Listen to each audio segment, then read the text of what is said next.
Morning friends. आज हम लोग फिगर ऑफ स्पीच के अंतर्गत उसके पार्ट के बारे में पढ़ेंगे। इसके पहले हम लोगों ने फिगर ऑफ स्पीच की डेफिनेशन यानी पार्ट 1 में फिगर ऑफ स्पीच की डेफिनेशन और types of figure of speech के बारे में पढ़े थे कि फिगर ऑफ स्पीच की कितने टाइप्स होते हैं।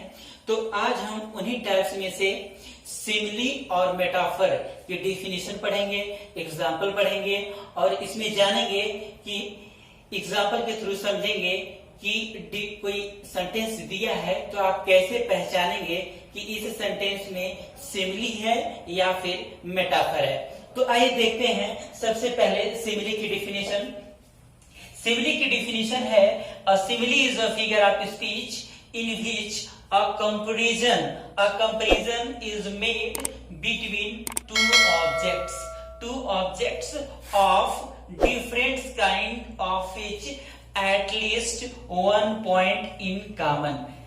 कह रहे हैं कि फिगर ऑफ स्पीच यानी जो सिमिली फिगर ऑफ स्पीच होता है इनमें दो वस्तुओं के बीच में कंपैरिजन किया जाता है, किन्हीं दो वस्तुओं के बीच में कंपैरिजन किया जाता है और इन दोनों वस्तुओं में कम से कम एक क्वालिटी मिक्स होना चाहिए, यानी एक क्वालिटी मिलना चाहिए, एक क्वालिटी मैच होना चाहिए। और इसमें एक लाइन और है, in this figure of speech words of comparison.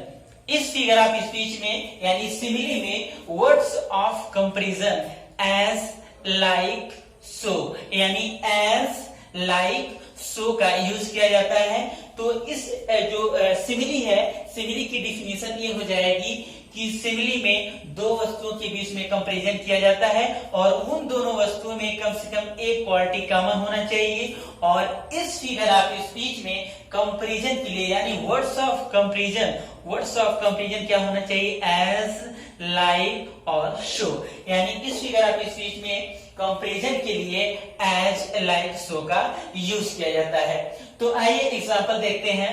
First example है life is like a dream. Example है life is like a dream.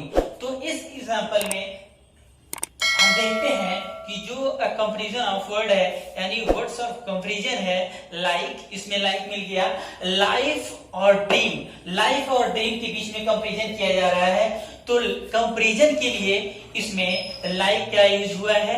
तो जो सिमिली की डेफिनेशन होती है, डेफिनेशन ये होती है कि words of comparison as, like और सो का यूज किया जाता है और इनमें से एक पॉइंट यानी जिनके बीच कंपैरिजन किया जा रहा है इनमें से एक क्वालिटी मिलनी चाहिए।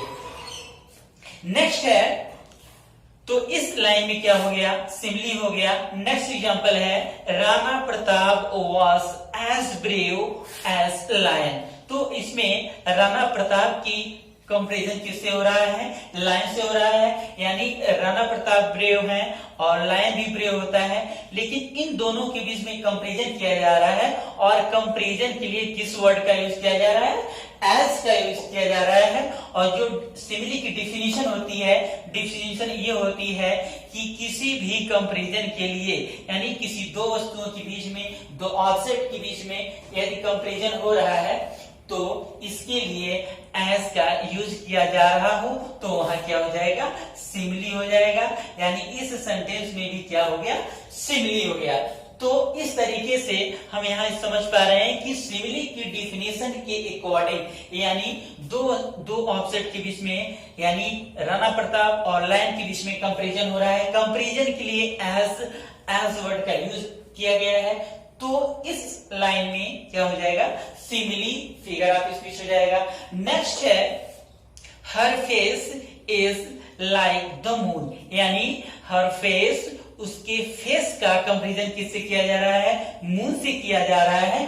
और कंपैरिजन के लिए इसमें एक क्वालिटी क्या है, यानी दोनों ब्यूटी है, ये भी मून भी ब्यूटी है, फेस भी ब्यूटी है। लेकिन दोनों के बीच जो कंपैरिजन किया जा रहा है, कंपैरिजन के लिए जो कंपैरिजन वर्ड है यानी words of comparison as, like, so है। तो इसमें लाइक क्या यूज हो रहा है, जो सिमिली की डेफिनेशन होती है एज, लाइक, सो, तो उसमें से एक वर्ड लाइक भी है तो लाइक का यूज किया गया है। तो इस सेंटेंस में, किसी भी सेंटेंस में एज, लाइक, सो का यूज हो रहा है, तो इस सेंटेंस में क्या हो जाएगा, सिमिली हो जाएगा, यानी इस सेंटेंस में क्या हो जाएगा, सिमिली हो जाएगा। तो इस तरीके से हम लोगों ने सिमिली की डिफिनेशन और इसके एग्जाम्पल के बारे में पढ़े। नेक्स्ट फिगर ऑफ स्पीच है मेटाफर। तो आइए देखते हैं मेटाफर की डिफिनेशन क्या है। मेटाफर की डिफिनेशन है, a metaphor is a figure of speech in which two things are compared, यानी जो सिमिली में हो रहा था वही मेटाफर में हो रहा है। सिमिली में भी दो थिंग्स के बीच हम कंपैरिजन कर रहे थे, मेटाफर में भी दो वस्तुओं के बीच में कंपैरिजन किया जा रहा है, लेकिन यहां दिया है but words of comparison is not used, यानी इस फिगर ऑफ स्पीच में क्या होता है कि किसी भी कंपैरिजन वर्ड, किसी भी कंपैरिजन वर्ड जैसे एज, लाइक, सो का यूज नहीं किया जाता है। यानी जो मेटाफर की डिफिनेशन है ये है कि इसमें भी दो वस्तुओं के बीच में कंपैरिजन किया जाता है, सिमिली में भी दो वस्तुओं के बीच में कंपैरिजन किया जाता है। ओनली वन डिफरेंट है कि सिमिली में वर्ड ऑफ कंपैरिजन का एज, लाइक, सो का यूज किया जाता है, लेकिन मेटाफर में किसी भी वर्ड्स ऑफ कंपैरिजन का यूज नहीं किया जाता है। तो आइए एग्जांपल देखते हैं। एग्जांपल नंबर फर्स्ट है, life is a dream. Life is a dream, यहां है life is like a dream, यानी लाइफ और ड्रीम के बीच में कंपैरिजन हो रहा है, लाइफ और ड्रीम के बीच में कंपैरिजन हो रहा है, लेकिन यहां किसी भी कंपैरेटिव यानी किसी भी कंपैरिजन वर्ड का इस्तेमाल यहां नहीं किया गया है, तो इसलिए यहां क्या हो जाएगा, मेटाफर हो जाएगा। मेटाफर की डिफिनेशन क्या है कि दो वस्तुओं के बीच में कंपैरिजन किया जाता है, लेकिन किसी भी वर्ड्स ऑफ कंपैरिजन का यूज नहीं किया जाता है। तो इस लाइन में क्या हो गया, मेटाफर हो गया। नेक्स्ट लाइन है, यानी नेक्स्ट एग्जांपल है, Surdas is the Milton of India, यानी सूरदास भी पोएट हैं, मिल्टन भी पोएट हैं। तो यहां सूरदास का कंपैरिजन किससे हो रहा है, मिल्टन से हो रहा है। दोनों लोग फेमस पोएट हैं, लेकिन किसी भी इस सेंटेंस में किसी भी कंपैरेटिव वर्ड का इस्तेमाल नहीं किया गया है। तो इस लाइन में क्या हो जाएगा, मेटाफर हो जाएगा, क्योंकि दो लोगों के बीच में यानी दो ऑब्जेक्ट हैं, सूरदास हैं और मिल्टन हैं, दोनों फेमस पोएट हैं, दोनों के बीच में कंपैरिजन हो रहा है, लेकिन किसी भी वर्ड्स ऑफ कंपैरिजन का यूज नहीं किया गया है, न एज का यूज किया गया है, न लाइक का यूज किया गया है और न ही सो का यूज किया गया है। तो इस लाइन में भी क्या हो जाएगा, मेटाफर हो जाएगा। नेक्स्ट लाइन है, यानी नेक्स्ट एग्जांपल है, Kashmir is the Switzerland of India.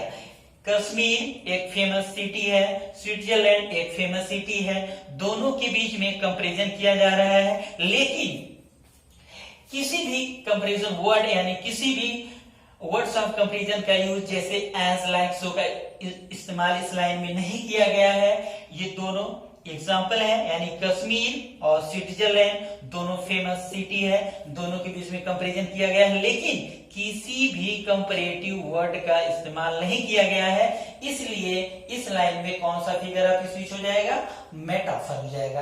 क्योंकि मेटाफर की डिफिनेशन क्या होती है कि हम टू थिंग्स आर कंपेयर्ड, यानी इन this figure of speech two things are compared but words of comparison is not used, यानी इस फिगर ऑफ स्पीच में यानी मेटाफर में किन्हीं दो वस्तुओं के बीच में कंपैरिजन किया जाता है, लेकिन किसी भी कंपैरिजन वर्ड का इस्तेमाल नहीं किया जाता है। तो इसलिए इस लाइन में फिगर ऑफ स्पीच क्या हो जाएगा, मेटाफर हो जाएगा। नेक्स्ट लाइन है, life is not bed of roses. Bed of रोज ये एडियम फ्रेज है। बेड ऑफ रोजेस का मतलब होता है फूलों की सेज, यानी पूरे सेंटेंस की जो मीनिंग होगी, life is not bed of roses, यानी लाइफ बेड ऑफ रोजेस नहीं है, जीवन जो है फूलों की सेज नहीं है, यानी जो लाइफ का कंपैरिजन हो रहा है बेड ऑफ रोजेस से हो रहा है, लेकिन इसमें किसी भी कंपैरिजन वर्ड एज, लाइक, सो का इस्तेमाल नहीं किया गया है, इसलिए इस सेंटेंस में भी कौन सा फिगर ऑफ स्पीच हो जाएगा, मेटाफर हो जाएगा। इसलिए यहाँ क्योंकि यहाँ किसी भी कंपैरिजन वर्ड का इस्तेमाल नहीं किया गया है, तो आज हम लोगों ने सिमिली और मेटाफर की डेफिनेशन, एग्जांपल्स, और हम लोगों ने ये जाना कि कैसे किसी लाइन में हम पहचानेंगे कि किसी भी लाइन में मेटाफर है या फिर सिमिली है। तो आपको यहाँ सिमिली की डेफिनेशन और मेटाफर की डेफिनेशन और इनके एग्जांपल्स क्लियर करना है। तो आज की वीडियो आपको कैसी लगी कमेंट में जरूर बताइए। Okay, thanks.